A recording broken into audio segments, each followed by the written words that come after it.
Good evening and welcome to tonight's webinar.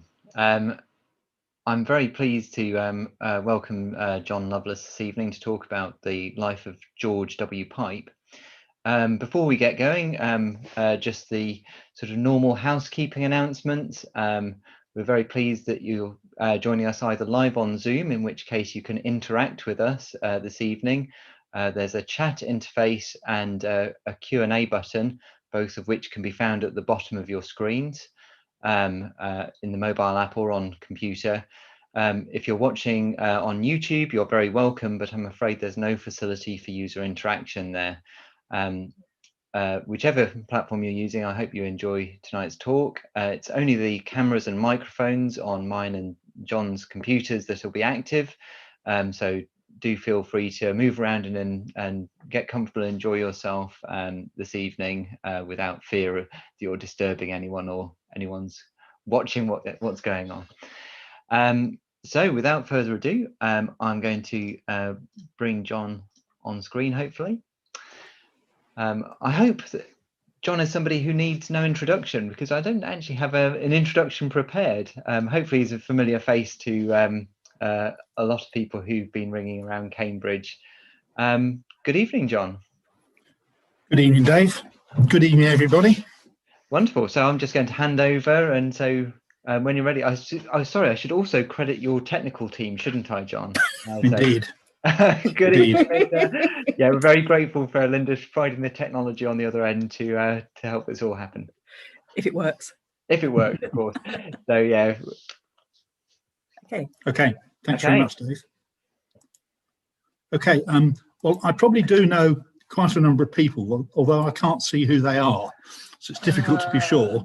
But we lived in Cambridge from about 1985. I moved to Cambridge, and we left to come here in Bedfordshire, where we live now, in 2001. So we had 16 years, most of that time as members of the band at Great St Mary's, and also ringing at Triplo, which was coming up 25 years, those of you who remember it. Awful long time ago, but a great experience. And then we moved over here in 2001. We live in a village called Campton, as you can see probably from the book cover, and we've resided here ever since. So that's a bit of an intro. In terms of what I'm looking to do, it's to sell a book, really, I suppose. Not to be too blunt about it, but the book is going really, really well. We've sold nearly 500 copies in about 4 weeks. So we're very, very pleased. A lot of work has gone into it, obviously, and it's of very high quality. Most people will tell you that. We've had quite a lot of feedback to that effect. So in terms of a bit more of an intro, particularly with George, as well as me, I come from Suffolk originally. I learned to ring at a village called Bewers near Sudbury, which was about 20 miles from Ipswich, in 1966. And when I met George Pipe, he already had what a corporate description might be as global reach. When I met him as an 11-year-old, he'd already spent 6 years in Australia, and he achieved a kind of reverence seldom seen in one of that sort of age, under 30. And he had a good accent as well. The Suffolk accent and the Australian accent do bear similarities, and I thought he was Australian. He'd not been back for very long, to be fair. By then, he'd been part of the famous Washington Cathedral band that opened the Bells in 1964.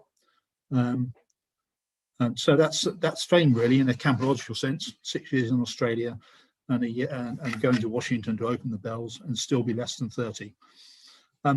So he probably comes across as a bit of a globetrotter, but that's not really the case, because he did travel a lot, but he lived in Suffolk for all but 6 years of his life. He was in Australia 1956 to 1963, and he was certainly an early hero to me.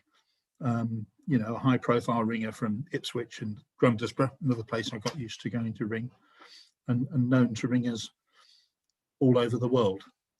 And when you're a kid, of course, you get to know where the right places are to be, I suppose, with your interest, and you don't always go to them, of course, but he was definitely a sort of go-to person who was very approachable, and and he was very encouraging to me and very kind to me when I was a kid. So the book is called, cool, look at that. The book is called Shake My Hand and I'll Show You the Ropes, a biography of George W. Pipe. And you have Dickon Love to blame for this slightly odd title. He made that suggestion very early on, and we never managed to find anything that could replace it. And I hope you're noting as well the rough and ready look of the author here. This is the day it came. I was doing something else. So unshaven. I think I'd just been out the back in the yard. So hence the hands are all dirty, etc. So definitely a more rugged look than I would want to portray. So there's the book. How did it come about? Well, it came about really. George was approaching the age of 80, wasn't in very good health, and he felt it was time to use the modern phrase, get this done. I was hedging around retirement, which was going to happen, but I was telling myself I had a lack of time, I wasn't an author, etc. But then I thought, well, why would I not do it? Because I knew him very, very well, and I was reasonably capable of expressing myself. I just needed to make a bit of time for it. And the other thing was fear. I just couldn't imagine someone else doing it and screwing it up, because I knew I'd do it really, really well. So agreed to go ahead in early 2018. No idea what the size of the task was, no agreement, no sort of formal contract or anything. But it was eventually 80,000 words, which I had no idea what that meant before, but I do now. It's a lot of words. What we did sort of formalise was a policy of George seeing everything that was written, because I thought that was important given his health situation. And he reciprocated with his own policy of no meddling, warts and all. This is your biography of me. So that's the basis on which we proceeded. He had an incredible memory and provided a phenomenal level of input. I needed this because there were a lot of areas I was unfamiliar with, family aspects, non-ringing content, for example. Of course, it's all handwritten. George didn't do modern IT in any way, shape or form. So it came in and there it was, and it looked great, and you then had to deal with it. But he was fully engaged in the project. In some ways, I think it sort of kept him going. He was very enthusiastic about it, but he was pretty poorly a lot of the time. Right, now, you didn't realise you're going to see these, did you? These are the scrap books or peel books. And I took delivery of 7 of these. And they contained a lot of glue as well, because he used to glue everything in the old days. And the post-its you can see there on the left-hand side are the marks reference marks we have where we put everything back. We haven't done that yet. We will shortly. My personal knowledge of ringing history and Suffolk in particular was probably useful, I think. And it took 2 weeks, sorry, 2 years, 2 weeks, 2 years. George was pretty cool about it all, actually, given how he wasn't very well. But he did say at one stage, we need to get moving, JPL. So I worked out what that meant. And the other thing was, there was no backing out, because there was a growing awareness and expectation amongst ringers about the book while I worked on it. So, I mean, you know, we were in for it, whatever happened. As you'll probably mostly know, sadly he died on the 3rd of March, and there was no funeral Thanksgiving service at St Mary le Tower Church in Ipswich, where they worshipped for something like 65 years, and that just didn't happen because of the health crisis. Just a few family were able to attend. But Richard Munnings, one of the Ipswich ringers, wrote a wonderful section in his blog, and this is worth a read, actually, dated March the 4th, which was the day after George died. And it was just wonderful. No one could have done a better job on that, and I didn't try to, and that's in the book, in the verbatim, effectively. But what also happened was a group of around 30 of us met for a Zoom session to remember George, which would have been a slightly odd concept to George, a Zoom session, but there we are, on the day of the funeral, while the funeral was taking place. So that was quite a fitting way of spending what otherwise would have been a pretty empty afternoon, I guess. Right, let's go right back to the start now. Now, that's George. I don't know about you, but I never had a gown like that when I was a youngster. On the left is George's mum, Dorothy Mitchell, as she was. And on the right is George's dad, Cecil W. Pipe. He was from Suffolk originally. They divorced, and a few years later, Cecil W., who was always called Jim, Sonny Jim, I think, from when he was a boy, he married again to a lady called Sylvia R.E. Bowyer, who was a very accomplished ringer from St Mary le Tare, Ipswich. There were several very accomplished lady ringers at St Mary le Tare between the wars, and they were quite a far-sighted set of ringers, although they might not have looked it. They were. So Sylvia was Rod's mother, and George went to live with Jim and Sylvia when he was 8 in Grundisborough, and it was a difficult childhood for him for various reasons. It's probably not appropriate to go into now, but it was tricky. The Pipe family were a bell-ringing dynasty, effectively, in Suffolk, Birmingham via Rod, and Willingham, of course, the latest venue, David and Cecilia. And this photo is of a peel band at Grundisborough on September the 5th, 2006, on the 100th anniversary of Rod and George's father's birth, Cecil W. Pipe, with his grave in front, and also Sylvia at the bottom of the screen on the left. She's there as well. Her grave. Yeah. Obviously Rod and David are far left, and George is next to Rod, and Diana, George's wife, is fourth from the left. It's a great occasion, actually, because he'd retired from peel ringing in 2001, but he came back for this one. He said that he was sort of bludgeoned by the rest of the family to come and ring because it was an anniversary, etc. And he'd had some difficulty with peel ringing, but following the comeback, he was good for about 150 more. So he did okay. Next one, Linda. Thank you. This is learning to ring. Probably have a little guess as to who some of these people are. Anyway, on the right is George. In the middle is Rod, and on the left, that one might be a bit more testing for you. The braces are a giveaway. Yeah, the braces are a giveaway because he wore them. He still wears them throughout his life, I think. And that's John R. Main, who was from Middlesex in Hertfordshire. And what had happened was that during the war, this was 1944, during the war, his father was quite a high-flying engineer and came up to one of the air bases in Suffolk. And they rented a house in Grundisborough where George and Rod lived, of course. So that's very beneficial to everyone. So George's first peel was in 1945, about a year after this photo was taken, Plainmore Major at Ufford, which is near Woodbridge. And he went on to have a sort of stellar early ringing career, really. 12 bell peals at the age of 13, 100th peel at the age of 16, went to Woodbridge School. Post school, he did an apprenticeship at Ransom, Sims and Jeffries, which is one of the many agricultural engineering firms there were in East Anglia at the time. And they employed about 4,000 people, and they used to take 170 apprentices per year. Can you imagine that? And people like several of the Ipswich ringers we'll come on to in a minute, they worked there. Okay, this is the shot you saw just now, they call it In the Cornfield or something.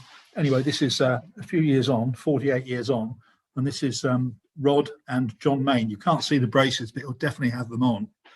And George, and the occasion is George's 1000th peel at St Mary le Tare.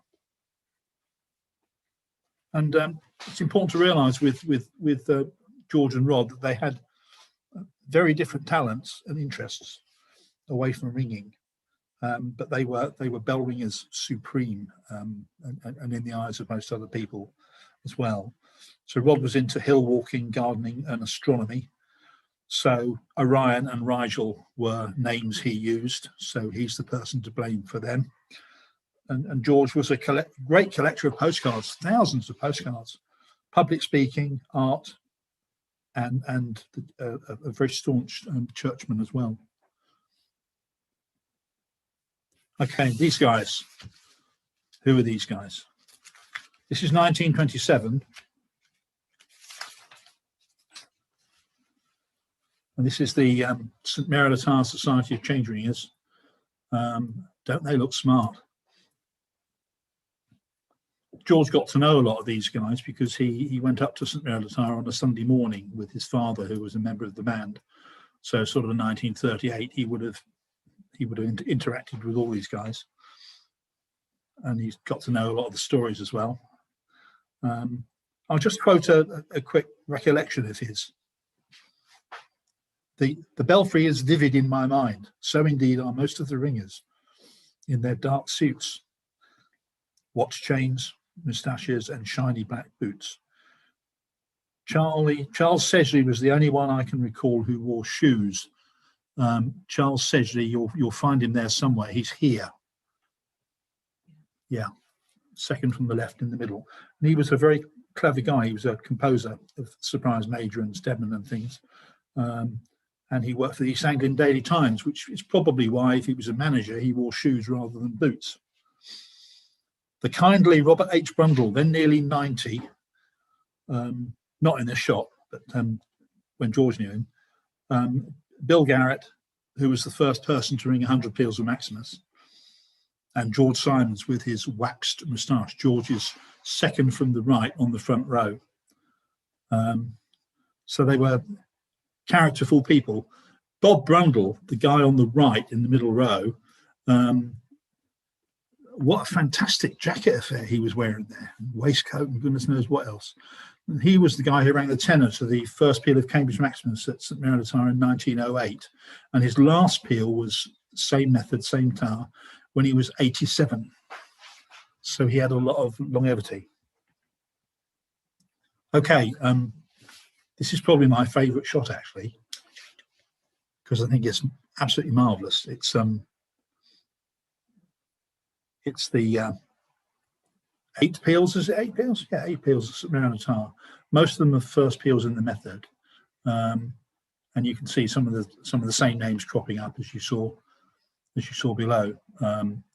With a guy called Frederick J. Tillett was the tenor ringer. He was a real character. And some interesting angles with this. If you look at the fourth one along, H.E. Simons, he was George Simons, being the 11th. He was his son. And he rang in the first peal of Yorkshire and Pudsey Maximus. And then he emigrated to Canada. And this was probably the leading 12-bell tower at that time, along with St. Martin's, Birmingham, St. Paul's Cathedral. But these were the guys who rang the methods. It was still Stedman at most of the other towers. This was unveiled by the President of the Central Council in 1936. Yeah, fantastic. This is the first peal of Cambridge Maximus. And in that peal were 2 guys by the name of Pye, very famous ringers from London. And that was a remarkable effort. They rang it, I think, at second attempt. And there was a lot of rivalry at the time as to who was going to ring the first peal. And they did ring the first peal at Ipswich with 9 members of the local band. Yeah, good.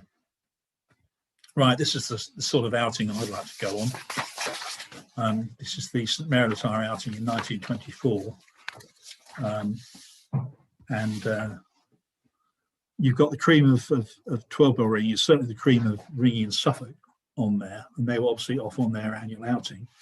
And I reckon probably the most important bloke was the driver, front left there, front right. And I would imagine in those days he would have owned the charabanc as well. I did have a look at charabancs, and they're not available now. They don't do them anymore. Yeah, there was a hood as well. That was in case of inclement weather. on the front there. This is Frederick J. Tillett, the big guy front right you saw earlier, as an older chap. He was a pigeon fancier. And this is in 1948, this photograph, when he was really getting on quite a lot. And again, got a recollection from George here. He said, my hero was the great Frederick J. Tillett, a man of immense strength and presence, a kindly, gentle giant of a man. He worked for Ransom, Sims and Jeffries for 64 years and was known to do the work of 3 men and drink about the same. He also raced whippets with his son, John F. Tillett, who was a pigeon fancier. After the Sunday morning ringing, Fred, having been a bare-fisted fighter in his younger days, would sit astride the tenor box and beckon me over to him to punch his nose as hard as I could, much to the amusement of the other ringers. Now, Fred Tillett would have known his way around central Ipswich. The docks, there were some big milling concerns and brewing concerns, etc. It's quite a rough old place, and he would have known his way around. He gave George 2 crowns in a presentation case when George rang his first peal of one of the 12-bell peals, the first 2 12-bell peals he rang. And that would have been a lot of effort potentially would have gone into that in terms of earning that money. But it wasn't always like that. Sometimes it was easier. And George had them in his peel book. Yeah, George got those in his peel book, actually. So that's good. And he had, he went to 4 pubs. George knew all the pubs that they went to. He went to the Boilermakers, the Duke of York, the Little White Horse, and slightly incongruously, the Water Lily.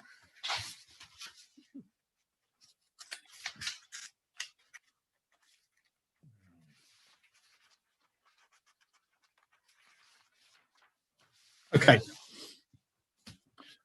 You may have heard of these guys, possibly. This is the Bailey brothers from Leiston, up in North Suffolk. And Leiston is very close to Sizewell, which is in the news quite a lot at the moment. 11 of them. This is the only known photo of all 11. And they all stayed in the town, I believe, apart from one, which was Alan, which I think is the left, young guy to the left. He moved to Manchester in 1921, and they rang a peal of 7/6 on handbells in Manchester. And only a little before that, they'd rung a peal of 7/6 on handbells as a band of brothers. So it's quite remarkable, really, what they achieved. But they all worked in the agricultural engineering industry, and you can see here on the right-hand side of the screen what they did for a living. So I mean, you didn't have to worry about getting a job when you came out of school. You just went straight to garrets. The other thing is that, sorry, with that, Linda, just Leiston was where the noted ringer and composer Gabriel Lindoff came from as well. We'll hear a little bit more about him later. And this is the Helmingham Band. They look a bit rough and ready compared to the Ipswich boys, don't they? And I think the guy third from the right, he may have been dragged through a hedge backwards, literally. But boy, they could ring. I mean, Whiteman on the right there, he went on William Pye's tours, and he also rang peals at St Mary le Tower. And Leslie G. Brett, the guy at the back, tall guy, I knew quite well because he died in 1991. He was around for some of my formative ringing years. Lovely chap. They all worked on the estate. It was an estate village, the Tollemache estate. And Tollemache is where the name Tolly Cobbold comes from. Until about 20 years ago, they were brewers. They had 4 conductors. 4 of those guys would call the peals of surprise major. And they rang an awful lot of new methods between the wars. Particularly, they rang Lincoln, which is now a very popular method in spliced, and also Cornwall, which is an excellent method. The first peals of those were rung at Helmingham. Slightly unlikely personnel, but they could ring. Right, who are these guys then? These guys are the Pyes.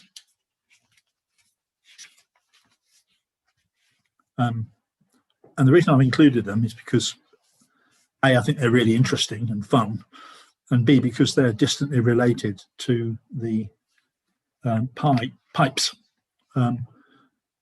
Jim Pipe, who was Robin George's father, used to lodge with Bill Pye in the middle, in Leytonstone in the 1920s when he was a guardsman in London.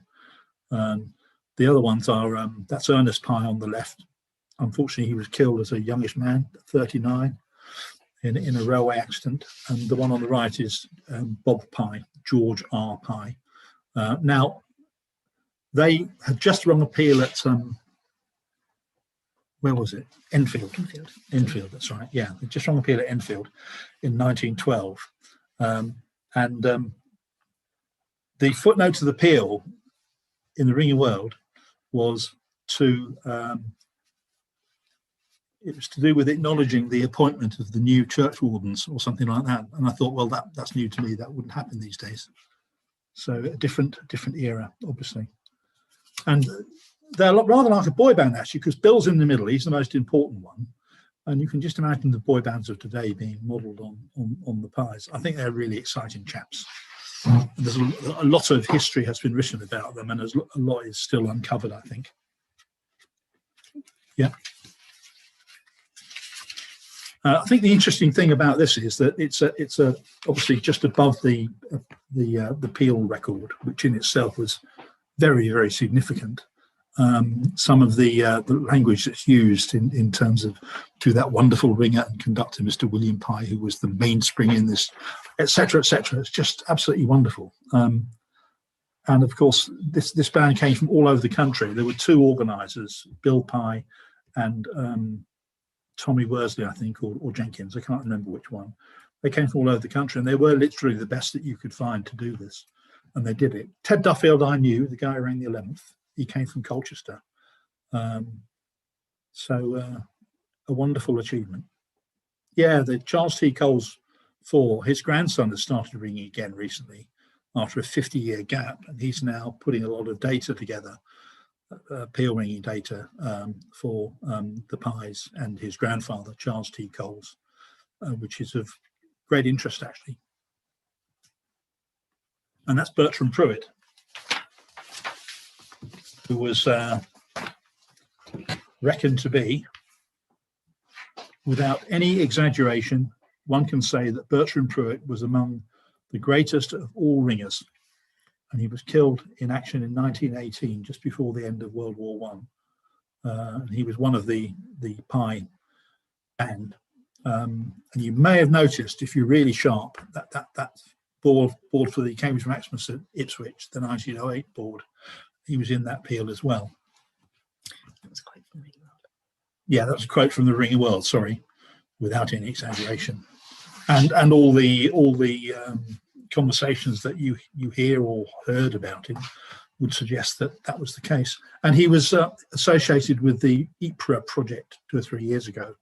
And the ringing room at Ypres is named after him. And of course, it was in that area where he operated in the war. Right. That's George and Diana getting married in May 1956 at St Nicholas Bedfield, which was the church in the village, and her parents were farmers there, and they had the reception in a barn on the farm. This all happened really, really quickly because George wanted to leave Suffolk. He wanted to get away from home. And he wanted to marry Diana as well. So you have to get all the permissions in those days. So it all went through. And 6 weeks after this photo was taken, he was off to Australia from Tilbury at the age of 21.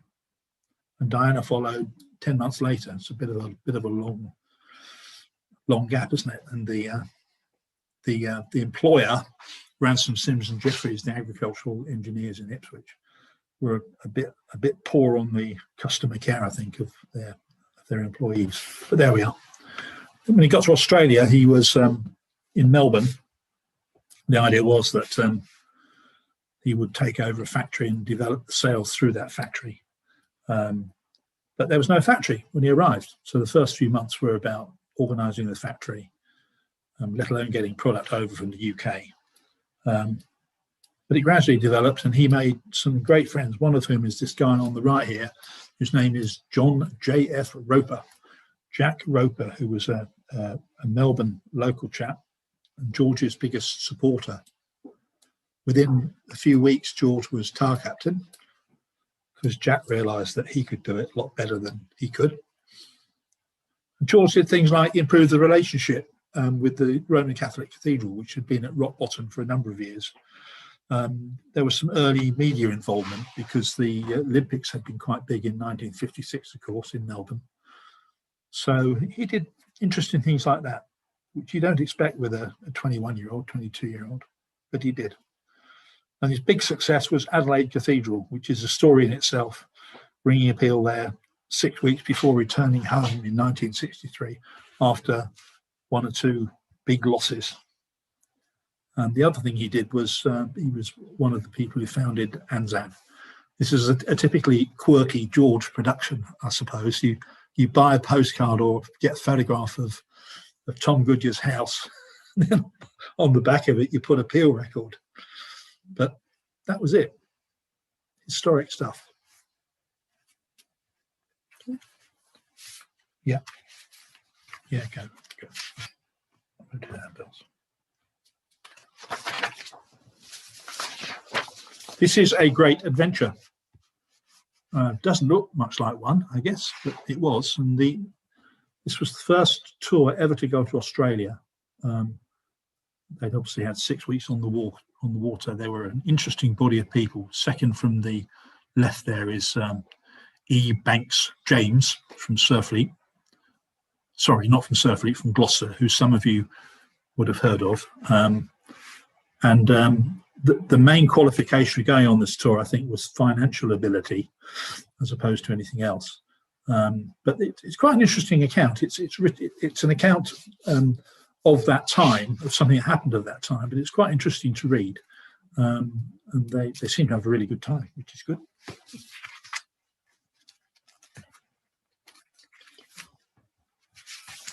So this is on holiday in 1961, back in Australia, staying in Grandsborough. Jim, Cecil W. is on the right, and that's George and Diana's daughter, Sarah, with him.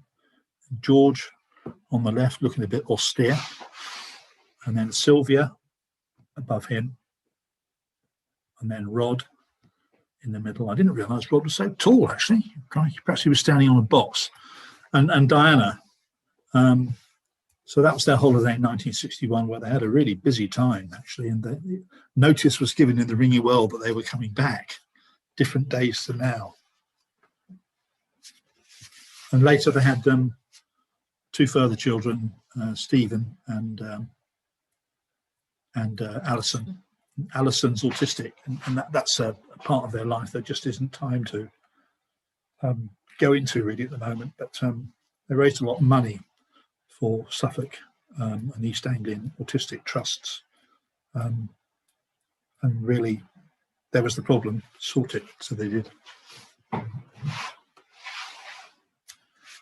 So this is George and Diana's silver wedding anniversary in 1981, and the rather fine house behind them is the house they moved into when they came back from Australia in 1963. It's a detached bungalow,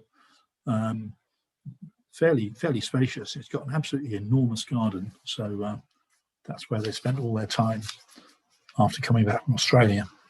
Okay, this is the Washington part of the journey, if you like. The year after they came back to the UK, 1964 this was, he was invited to be one of the band to go to Washington for the opening of the bells at the new Washington Cathedral.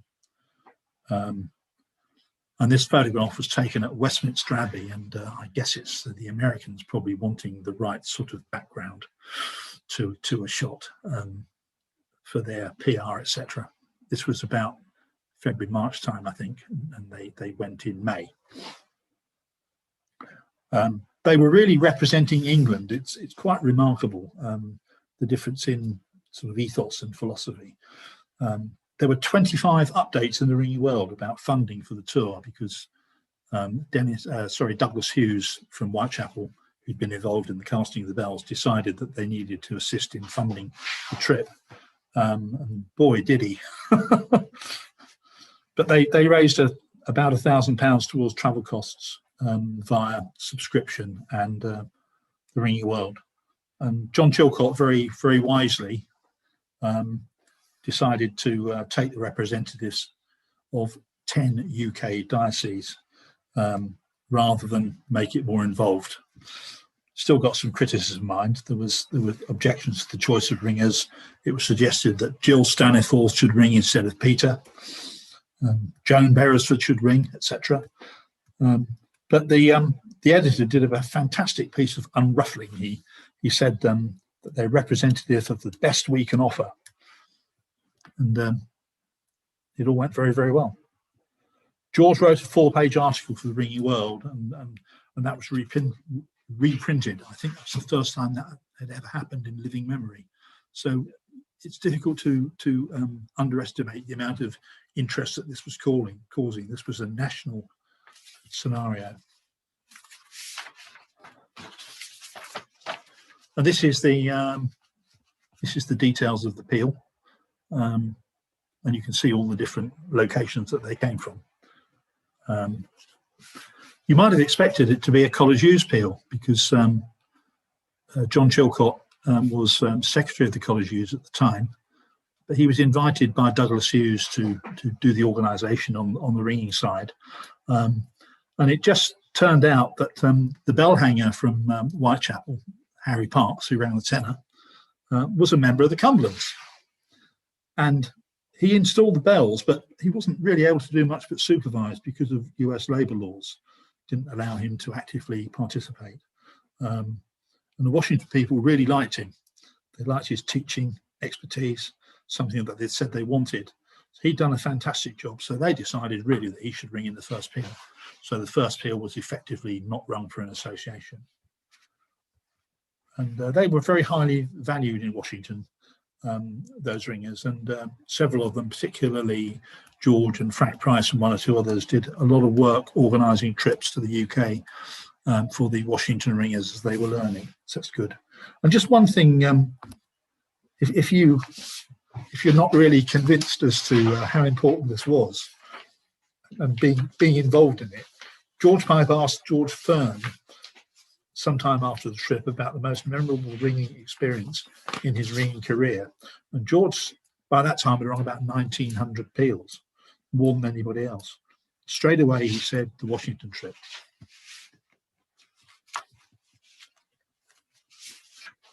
So this is some bells on a lorry outside St Mary le Tower Church. And it's actually the culmination of about 13 years worth of work. The bells were restored partially in 1976, with 3 or 4 more being added in 1999. The church had quite a large bequest. And that's George with the bells as they arrived. So this is rebuilding the St Mary le Tower band needed to be done because it had died really by the end of the war. So there was a lot of work to be done. But they did ring the first peal of Bristol Maximus on the bells by a local band in 1987. So it was only 11 years before they could achieve those sort of heights. Simon Rudd, who was a ringer at the time, painted a bit of a caricature of George that some of you may be able to identify with, actually. He said, visiting for a practice introduced to me that fierce insistence on getting things right. It was George's desire to ensure this which underlaid everything, and was expressed in a variety of ways, of course. A good bellow from the tenor box, a loud tut or sharp intake of breath from the second, or head in hands behind the eighth on the bench. We were never in doubt if we'd fallen short of his expectations of us. And this was one of the things that was a sort of indicative of what happened in Suffolk. At that time, the record peal of minor, 148 records, proper minor, as I call it. If you gave that card a bit of scrutiny, you'd find some interesting combinations. And ringing in Suffolk had been at a very, very low ebb at that time. Joe Rose from Essex, who was the holder of the record before that one, quotes a little story about George arriving at a tower, greeting a local, shaking him by the hand. "How do you do? George Pipe, George Pipe." And the local recoils. No, no, no, no, no, but I wish I was. That's handbells with George E. Simons, who's one of the oldest, if not the handbell, the oldest person to ring a handbell peal. He was 97, and it's the 74th anniversary of his first handbell peal. A remarkable man. And this is in really to demonstrate the quality of the hand. You haven't seen this yet.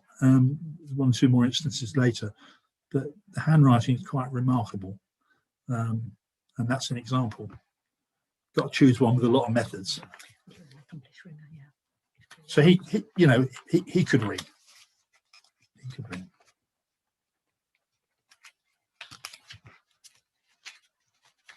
Hang on, sorry.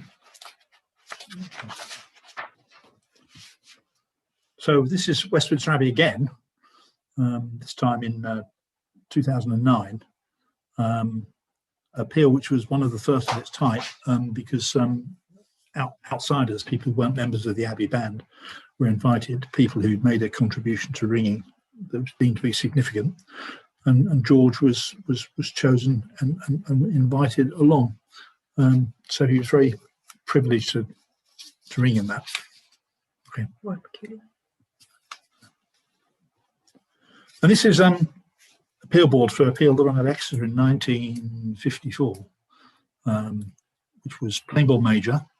And George said he recollected in his notes that 4 hours and 47 minutes of joy.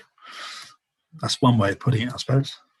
But this was the heaviest peal on 8 bells, and it stood for 54 years until 2008.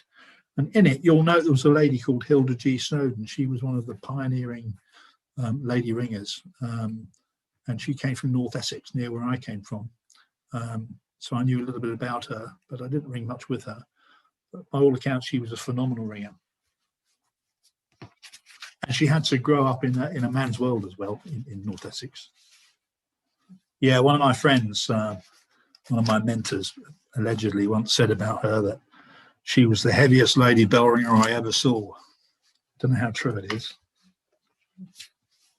There's another, well, definitely not heavy lady bell ringer. That's Alison Regan. And that's George's record of the peal. Can you move that across? No, right, you've got that. Yeah. And that was at Linda's 50th birthday party. The picture. The picture was, yeah. Alison sadly died in July 2012, and she was only 53. But George said that Alison, rang the tenor superbly. 5 feet nothing and 7 3/4 stone. And he said it later for a peal at St Mary le Bow, but the height and the weight had changed slightly.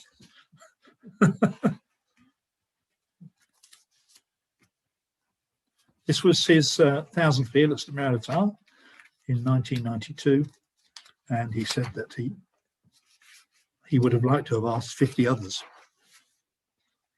but obviously only 12 could ring. He rang 1418 peals, and his last peal was a peal of 7 sinks at Great St Mary's in December 2012, which is very highly regarded by some of those who rang in it.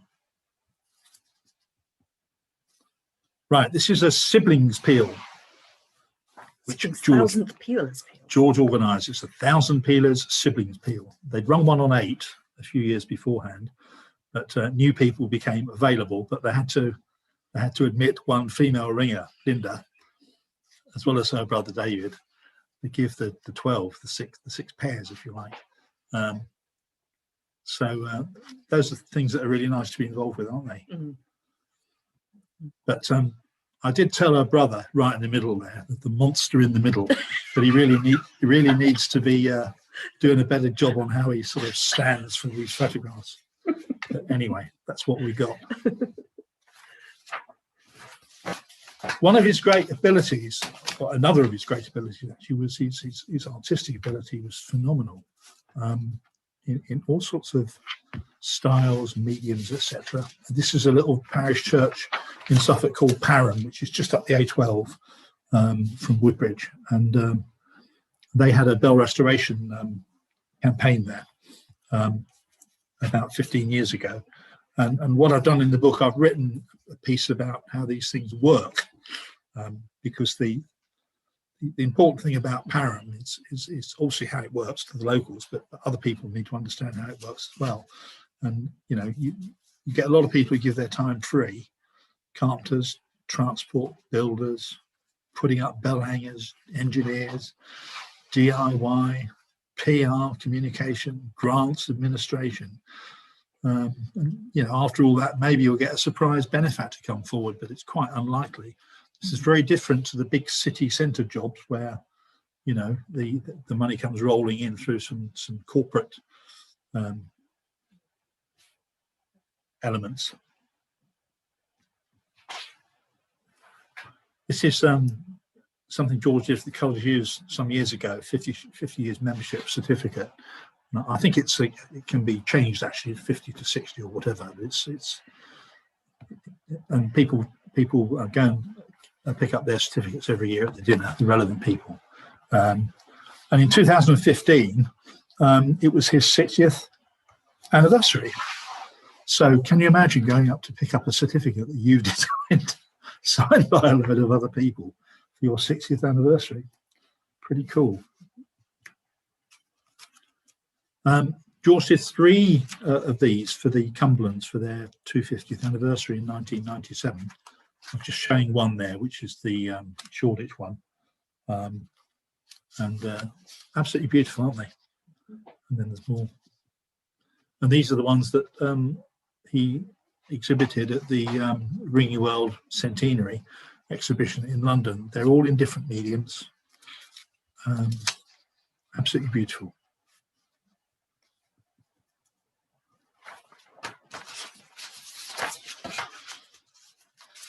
Will Bosworth put a beautiful footer on this in the book.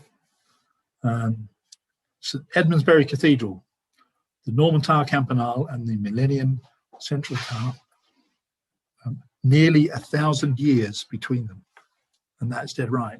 That was completed in, I think it was 2006, possibly a bit later. And of course, the Norman Tower is the Norman Tower.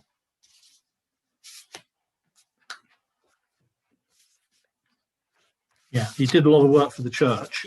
He was a church warden at St Mary le Tower, and he did 200 talks to parishes, we estimate, mainly about bell restoration, and he would have been making a difference in quite a few of those, I would imagine. He had a very deep Christian faith, and he also, and that came through in his treatment of other people and his views on things that happened in life. He works as a lay reader in the St Edmundsbury and Ipswich diocese, and he was also an assistant to Bishop John Dennis, who is the father of Hugh Dennis, the comedian. That's the 60th anniversary, 60th wedding anniversary at St Lawrence's Church, Ipswich, and that's fitting really, because that was his last project in about 2009-10. Got involved with another guy who was a former head of Ipswich School, and they put together a fantastic project and were part of an even larger project for that church, and it's now a cafeteria and all sorts. Thing he always used to say, and I'd love 50p for every time he said it, let alone £1. He had a very supportive family, and he always used to say that I couldn't have done it without Diana. She used to just sort of brush it off, but he couldn't have done. So a summary of him: he was highly respected, he was charismatic and inspirational, yet he was approachable to all. He achieved fame due to a mix of personal qualities others identified and valued in him and through what he did. He didn't achieve fame because he chased it. Some do, they do it relentlessly, but not George. He was an achiever, but politely so, and he didn't like conflict. So you have a gentleman in the truest sense of the word. He was impeccably mannered, extremely kind and considerate to people, irrespective of their rank or social standing. So we talk about it, don't we? He's got it, she's got it. Well, whatever it is, he got it in droves. And Richard Munnings, the day after George died, put it very aptly on his blog.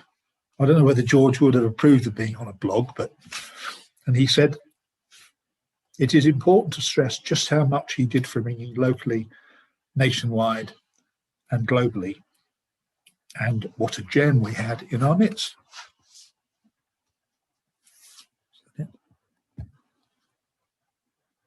This is a bit of sales talk now. So the Ringing World has done a fantastic job on this. Will Bosworth made a bid for the contract, if you like, and it's been really, really committed to it. Very creative, very thorough, very, very hard working, and they wanted to expand their range, if you like, the Ringing World. So this was one way of doing it.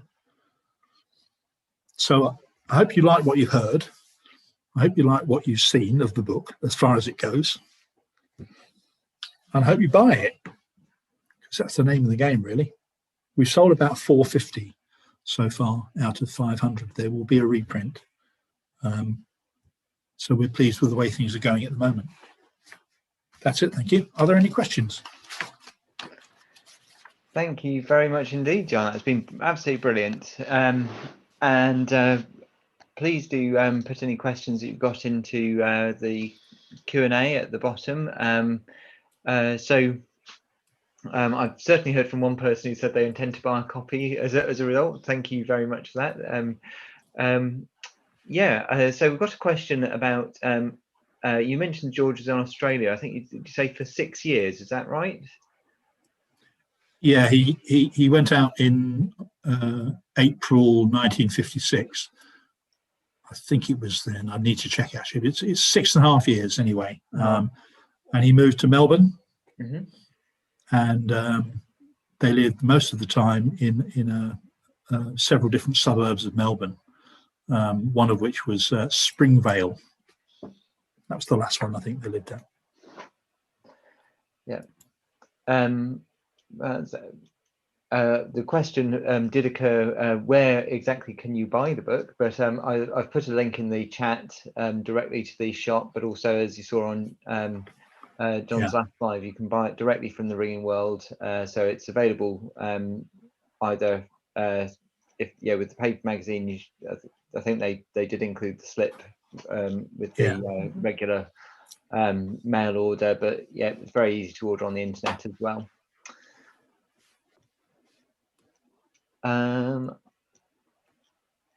There you go. You've obviously analysed a lot of the appeals that have been rung. Roughly, what was the split between sort of higher stage, a major and lower stage? Is it quotes typical, or would you say that it showed a bias one way or the other?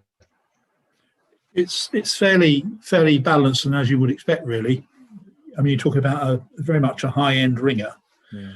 And I haven't got the stats to hand, but I know he rang 481 12-well peals because we were trying to get it up to 500 late on. He wanted to go to new towers, etc. as well. Didn't quite work out, but he was still ringing as well as ever with us. Quite phenomenal. And he rang a lot of peals of minor, particularly early on. I would imagine he rang probably 200 odd peals of minor, probably sort of 400 or 500 peals of major, quite a lot of royal. Often 4 people. Sorry? Yeah, 4 people. Yeah, most of them in Suffolk would have been for other people. If you looked at his firsts proportion, using some kind of formula out of the number of peals rung or people he rang with or whatever, that will be much, much higher than most people who rung 1,400 odd peals. Because he got the idea that, we're all in it together, and you have to help other people if they want to progress. Yeah. And obviously, so we understand the influence in Australian ringing. Do you know if there was any specific connection to the America? Yeah, what was it that sort of? I mean, obviously, you talked through, Washington Cathedral, but was there anything else that sort of linked into the American ringing scene? No, there wasn't actually. It was mainly Washington, but Mm. a lot flowed from that because it was such a huge event. And I think they probably felt that they were very much on parade. Frank Price and George and one or two others who went out there a number of times afterwards. But it didn't sort of spread in a recognisable way anyway, ringing up to Boston, or obviously there was nothing in New York or down south. I mean, there wasn't a lot in America at the time. You know, it's relatively recently when it's changed. Quite, yes. Yeah. Contact with him, like Quilla's just bought the book. Yeah, I mean there are contacts. Rick Dirksen. Quilla Roth and Rick Dirksen, who were there in 1964. They just read the book, bought the book, and I've been in contact with them throughout the process actually, because they've given me some information. Rick's given me some photographs. Because there are lots and lots of photographs of Washington, what happened then, but they're quite difficult to find as time goes on. I'm very pleased that Marge Winter joins us, and she says, in a way, they felt they owned the band that came over to dedicate the cathedral bells, and it was a very, very great help for them when they were ringing. It's a fantastic comment. Also, a lot of other people came out to help with them subsequent to that. So I understand the idea of owning the man that came over, but there were lots of other people as well. Tony Kench was in Washington for 4 years maybe, and if you look in the records there, you'll see that he did quite a lot of work. I've got a question from Stephen Theobald. I don't know whether you'll be able to answer. You said that George and Sylvia had a large plot of land around the house in Grunsborough. I seem to remember they kept a donkey. Was that right? Yeah. Cecil. Yeah, they did. The donkey was called Arthur. They did have a large garden, and it wasn't George actually. He shouldn't take the blame. It should be Jim.